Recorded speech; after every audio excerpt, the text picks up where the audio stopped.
Thousands of people were trapped, not in prisons, but inside holy walls where prayers should have meant freedom. Nuns, monks, children, even entire families, confined, controlled, and silenced, all in the name of God. How could institutions meant to save souls become cages of fear and obedience?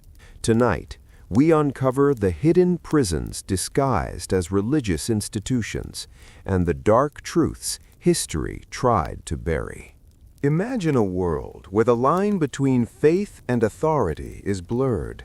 Ancient empires discovered a terrifying secret. Religion could be more powerful than armies. When rulers aligned with priests, the power to control people's lives became absolute. In Mesopotamia, priests dictated not only worship, but daily behavior. People lived in fear, not of punishment by law, but punishment by gods. Temples became centers of control, where obedience to divine law meant obedience to the state. In ancient Egypt, women were often confined to harems or temple service.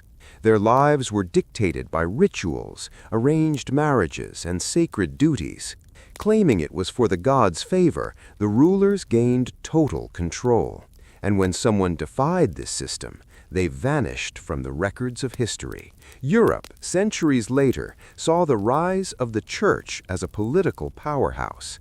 Kings and queens relied on religious authority to maintain order. Faith became a tool, not only to guide, but to imprison, physically, socially, and psychologically. This is the dark pattern that repeats across civilizations. Spirituality used as chains, prayers as walls, and devotion as the lock on freedom. Convents were meant to be places of holiness, but for many women, they were cages. Young girls, sometimes as young as 7, were sent into cloisters by families seeking prestige, political gain, or simply obedience. Once inside, freedom disappeared. Strict rules dictated every movement, every word, even every thought. Meals, sleep, and prayer were timed to break individuality. Punishments were harsh. Silence enforced with isolation, neglect, or public shaming. Consider the story of Isabella, a noblewoman in 16th century Europe. Refusing a marriage arranged by her family, she was sent to a convent. Years passed.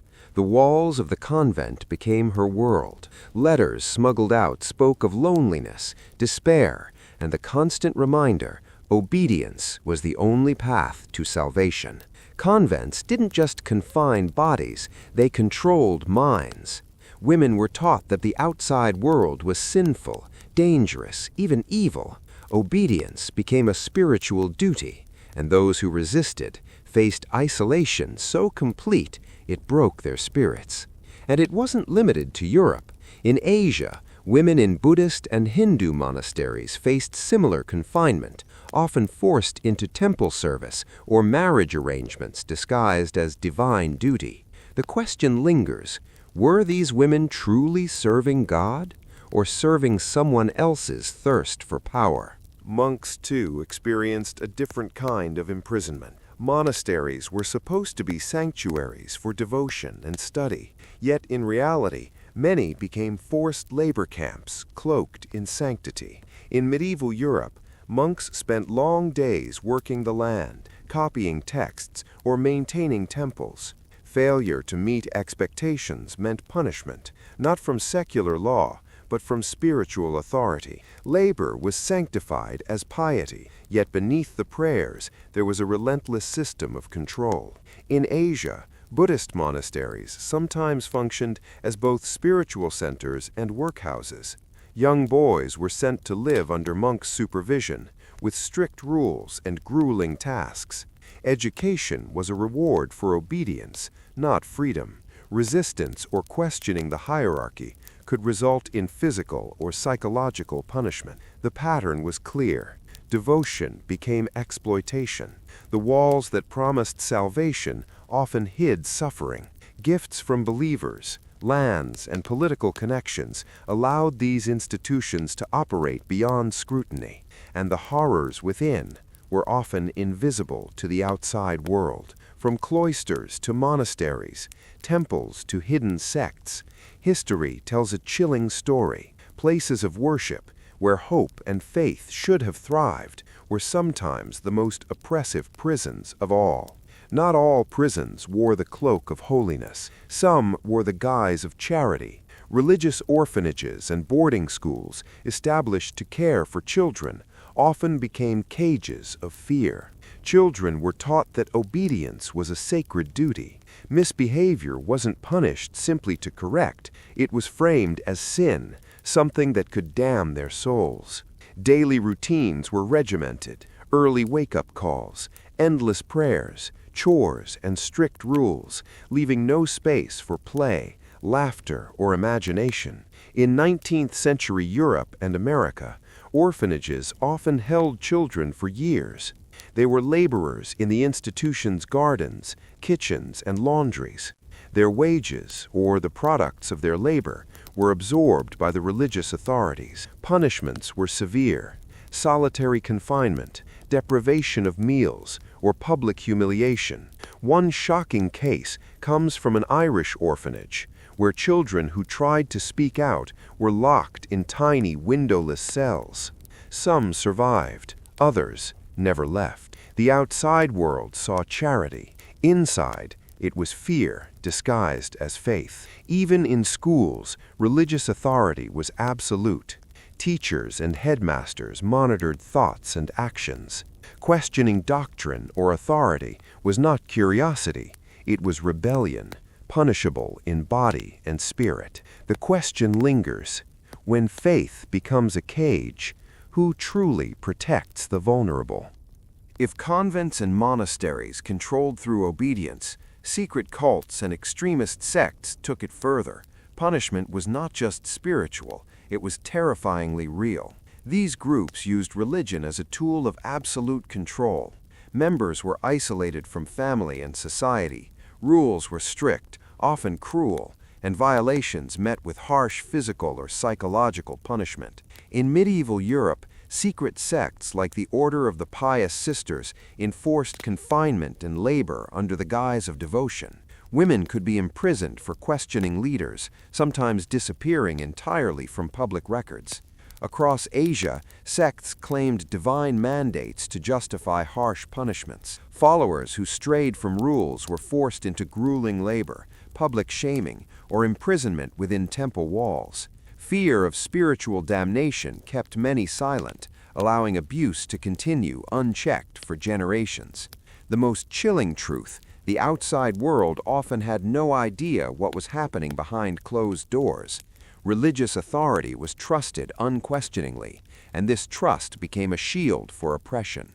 These hidden prisons weren't just physical, they broke spirits, twisted minds, and erased identities. Faith became a weapon wielded by those in power. Beyond walls and chains, the most powerful prison was invisible: the mind itself. Religious institutions mastered psychological control, making obedience a matter of survival, not choice. Fear was the key. Fear of sin, eternal punishment, and divine wrath became tools of absolute control. Confession wasn't only about sharing guilt, it was a surveillance system. Every thought, every whisper of rebellion could be reported to authority, spiritual or secular. Victims were isolated, emotionally dependent on their captors. Every act of disobedience was framed as moral failing. Over time, the line between personal belief and imposed obedience disappeared. Victims began to police themselves, perpetuating the cycle of control. Letters and diaries from nuns, monks, and orphaned children revealed the devastating effects: hopelessness, anxiety, and the constant pressure to submit. In some cases, decades of confinement shattered identities entirely. This wasn't just imprisonment, it was brainwashing, hidden under the guise of divine duty. The irony is stark. The very faith that promised liberation often became the chains that held people captive. The question echoes: how many of these psychological prisons exist even today, in places we still trust. Religion and politics were often two sides of the same coin. What appeared to be devotion was sometimes a calculated strategy to control people, especially women. Noble families used religious institutions to silence dissent or manipulate inheritance. Queens, princesses, and noblewomen could be sent to monasteries, not for spiritual awakening, but to remove them from the line of power. Convents became prisons under the guise of divine protection. Take the example of Margaret of Anjou, a 15th century European queen. Political rivals attempted to confine her to a convent to neutralize her influence. She faced isolation, strict routines, and the constant reminder that her fate rested in the hands of religious authorities. Even in Asia, royal courts sent daughters to temple service to secure alliances or control family power. Public morality provided a mask. No one questioned the divine justification. Behind closed doors, these women endured emotional, physical, and social imprisonment. Faith became a tool in political games. And the people trapped inside? They were pawns in a system disguised as holiness. Suspense builds. When religion is manipulated for politics, how many suffer in silence? History is full of stories that were almost erased, voices of the silenced trapped behind religious walls. Diaries, letters, and trial records reveal lives filled with fear, longing, and despair. A 17th century nun in France wrote about being forced into obedience for decades.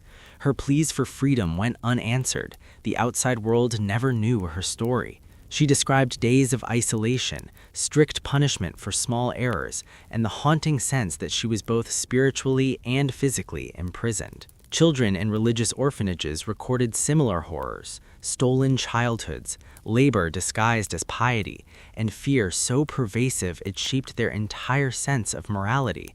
They learned obedience not as virtue, but as survival. These accounts share a common thread: isolation, powerlessness, and the erasure of identity. Many victims lived and died without recognition, their stories buried by the very institutions they were forced to serve. The chilling question remains: how many of these stories never reached the outside world, hidden by faith, fear, and centuries of silence? Despite fear and oppression, some found ways to resist, escape, or expose the horrors. Their courage illuminates the resilience of the human spirit. In Europe, a few daring women fled convents under cover of night, risking death or permanent exile. Some wrote memoirs, exposing the abuse hidden behind the veil of sanctity. Their words shocked the public and challenged centuries of unquestioned authority. In Asia, young monks and temple servants found subtle ways to defy oppressive rules, smuggling letters, teaching others secretly, or escaping to family homes. Resistance was risky, and punishments were harsh. But defiance proved that faith alone could not break the human will. Some stories led to change. Exposés forced religious institutions to reform, at least partially, and public outrage sometimes created laws protecting the vulnerable. Yet for every survivor, countless others remained imprisoned, their voices lost to history. The haunting thought lingers: even when people escaped, were they ever truly free from the mental chains imposed by centuries of control? Even as centuries pass, the shadows of these hidden prisons linger. The walls may have crumbled, the cloisters may be empty, but the patterns remain: fear disguised as faith, obedience demanded as virtue, and control exercised under the guise of morality. Today, religious institutions continue to hold immense power, shaping beliefs, behavior, and society. While most are sanctuaries of hope, the stories of the past remind us to question authority, to look beyond the surface, and to protect those vulnerable to manipulation. The lessons are clear. Faith should free, not bind. Devotion should empower, not silence.